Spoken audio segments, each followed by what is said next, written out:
Welcome back to Academically. I am Dr. Pratik Patel and today we will talk about the dark side of FMG exam.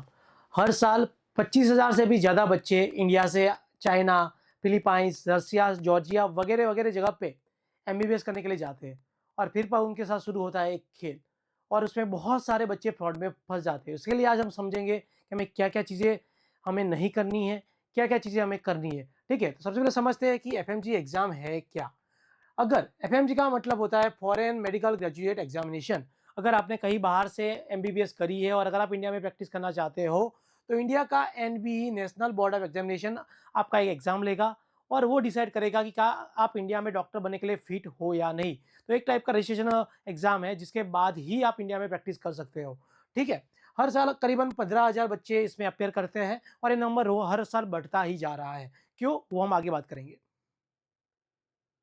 अब सबसे खतरनाक बात FMG के exam के साथ ये है कि इसका पासिंग रेट बहुत ज़्यादा कम है।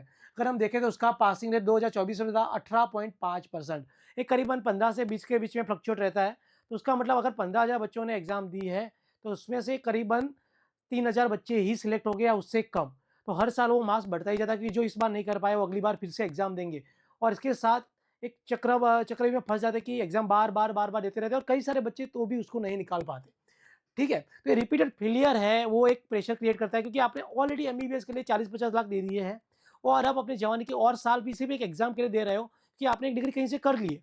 तो अब उसका उस डिग्री को जस्टिफ़ाई करने के लिए बार-बार एग्ज़ाम देते रहते हैं बच्चे और एक कम पासिंग परसेंट की वजह से काफ़ी सारे बच्चे इस लूप में फँस जाते हैं। स अब हमने ये तो देख लिया कि पासिंग परसेंटेज कम है, लेकिन ये कम क्यों है? अगर हम देखें सबसे पहले तो करिकुलम मिसमैच। अगर आप इंडिया से एमबीबीएस करते हो तो आपको वही पढ़ाया जाता है यूनिवर्सिटी एग्ज़ाम में भी जो आपको नीट पीजी के लिए भी पढ़ना पड़ता है। बट जब आप बाहर से करते हो उनका करिकुलम थोड़ा-सा अलग हो जाता है, तो वहाँ पे आप जो चीज़ पढ़ते हो शायद वो चीज़ आपको वहाँ पे पूछी ना जाए। दूसरा, मेरे कुछ दोस्त हैं जिनके से मैंने बात की कि वहाँ पे पढ़ाई इतनी सीरियसली होती भी नहीं है। मतलब जितना विगरस यहाँ का एग्ज़ाम होता है और यूनिवर्सिटी पास करने के लिए आपको बहुत पढ़ना पड़ता है। वहाँ पे मैंने देखा है कि बच्चे ना पढ़ के या कम पढ़ के भी पास हो जाते हैं। तो आप 5 साल कुछ नहीं पढ़ते या बहुत कम पढ़ते हो और फिर एकदम से आपको 5 साल के सारे सब्जेक्ट पढ़ना पड़ता है। तो वो एकदम से बहुत ज़्यादा बर्डन क्रिएट कर देता है। तो आपकी lack of preparation during that 5 years ultimately आपको इम्पैक्ट करती है आपके रिजल्ट को। दूसरा, लैंग्वेज बैरियर। अगर आप चाइना से करते हो तो आपको चाइनीज़ सीखनी पड़ेगी, रसिया से करते हो तो रसियन सीखनी पड़ेगी। हाँ, आपका करिकुलम इंग्लिश में है लेकिन आप पेशेंट से इंटरेक्ट करते हो वहाँ पे कहीं न कहीं लोकल लैंग्वेज का भी यूज़ आ जाता है और वो चीज़ भी कभी ना कभी हैम्पर करती है आपकी फाइनल एग्ज़ाम में। Limited resources and administrative issue तो है ही हमें एफएमजी के साथ, वो इंडिया की ऑलमोस्ट हर एग्ज़ाम के साथ है।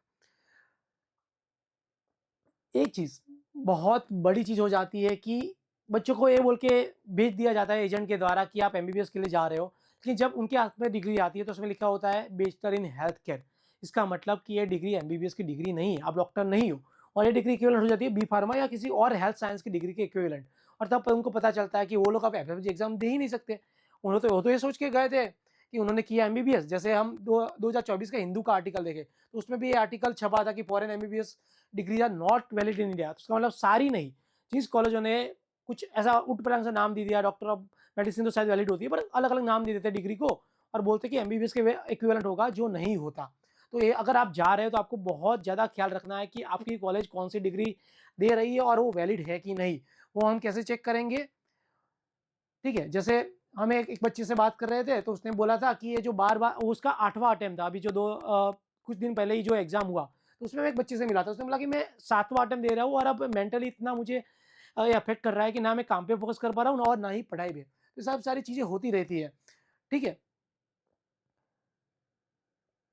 तो अब अल्टरनेटिव क्या है? अगर किसी भी तरह से अगर कुछ भी हो गया, अब आपका एफएमजी एग्ज़ाम नहीं हो रहा, तो अब क्या कर सकते हो?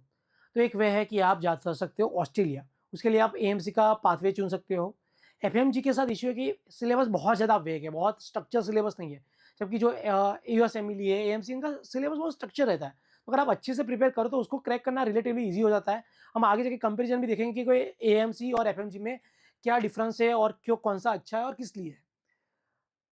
ठीक है? तो ये रहा हमारा कंपैरिज़न टेबल। जबकि एफएमजी में जब सिर्फ़ 18 से 20% लोग ही पास होते हैं, एएमसी का पासिंग रेट 50 टू 60 और अगर आप हमारे साथ तैयारी करते हैं, तो हमारा पासिंग रेट 85% तक भी है। ठीक है? दूसरा, एफएमजी में सिर्फ़ एक एग्ज़ाम होता है जो एमसीक्यू बेस्ड एग्ज़ाम होता है, 2 सेशन में होता है, जबकि एएमसी के लिए आपको पहले तो एक एमसीक्यू बेस्ड एग्जाम देना पड़ेगा और उसके बाद एक क्लिनिकल एग्जाम भी देना पड़ेगा। पर अच्छी बात है कि एएमसी 1 क्लियर करने के बाद आप जॉब के लिए अप्लाई कर सकते हो और वहाँ पे जाने के बाद एक क्लिनिकल एग्जाम दे सकते हो कि जबकि क्योंकि आपके पास उस लायक का एक्सपीरियंस है, ईज़ी हो जाता है आपके लिए क्रैक करना। थर्ड, लिमिटेड कोचिंग सा ऑप्शंस है एफएमजी के लिए, लेकिन एएमसी के लिए बहुत सारे ऑप्शन है and at academically we can assure you we are the best in the AMC in India, right? इसका रिकॉग्निशन ये सिर्फ एफएमजी क्लियर करोगे तो आप सिर्फ इंडिया में प्रैक्टिस करते हो, लेकिन अगर आप ऑस्ट्रेलिया में करते हो तो कुछ और कंट्रीज भी है जो आपको अलाउ कर देती है विदाउट एनी एग्जाम। स्टूडेंट का एक्सपीरियंस ऑब्वियसली यहाँ पे हाई स्ट्रेस है क्योंकि पासिंग रेट बहुत ज़्यादा कम है, बार बार देनी पड़ती है। यहाँ पे कंपेरेटिवली बेटर है और वर्क लाइफ सपोर्ट भी आफ्टर द एग्जाम काफ़ी बेटर हो जाता है। अब मैंने आपको बहुत सारे डेटा बताए, बहुत सारे क्लेम किए, तो ये आप एक लिस्ट देख सकते हो कि हमने कहाँ-कहाँ से वो डेटा उठाया है, कि हम कुछ भी अपने मन से क्लेम नहीं करते। जो भी डेटा है वो वेल रिसर्च डेटा है, ठीक है? अब हम क्या कर सकते हैं स्टूडेंट्स के लिए, ठीक है? सबसे पहले तो एफएमजी को एक अलाइन सिलेबस देना पड़ेगा, डिटेल सिलेबस देना पड़ेगा। आप ऐसे ही सिर्फ टॉपिक लेके नहीं छोड़ सकते कि मेडिकल अपने आप में बहुत वास्ट सिलेबस होता है। तो एफएमजी को एक स्ट्रक्चर्ड सिलेबस देना चाहिए। उसके बाद ट्रांसपेरेंसी इंक्रीज़ करो, पासिंग परसेंटेज क्यों कम है, क्यों न बच्चे पास नहीं कर पाए, वो सब डेटा अगर आता है तो सिस्टम को बेटर किया जा सकता है। स्टूडेंट को सपोर्ट दो, अगर कुछ भी एडमिनिस्ट्रेटिव इश्यू आ रहा है तो उसको रिज़ॉल्व करो या उनको और ऑप्शन दो। आप एज अ स्टूडेंट आप अल्टरनेटिव जैसे यूएसए मिली है, एएमसी है वगैरह देख सकते हो और आप बात करो लोगों से, स्टूडेंट्स से, एडमिनिस्ट्रेशन से। तो कभी-कभी जो डायलॉग होता है वो हेल्प करता है अच्छी पॉलिसी बनाने में। तो कंक्लूजन क्या है? देखो, अगर आप इंडिया से बाहर जाना चाह रहे हो तो कोई दिक्कत नहीं है, आप जाइए, लेकिन अपनी रिसर्च करके जाइए, ऐसी कॉलेज में जाइए जो एक वैलिड डिग्री देता है। दूसरा, आप जैसे ही वहाँ पे जाते हो, 2-3 महीने मज़े कर लिए, उसके बाद सीरियसली पढ़ना स्टार्ट कीजिए। अपने फर्स्ट या सेकंड ईयर से ही सीरियस हो जाइए एफएमजी को लेके और उसकी तैयारी जल्दी से स्टार्ट कीजिए जिससे आपको एग्ज़ाम निकालने में आसानी रहेगी। और अगर आप एएमसी के बारे में सोच रहे हैं, तो आप हमें कॉन्टैक्ट कर सकते हैं। तब तक के लिए थैंक यू, मिलेंगे फिर।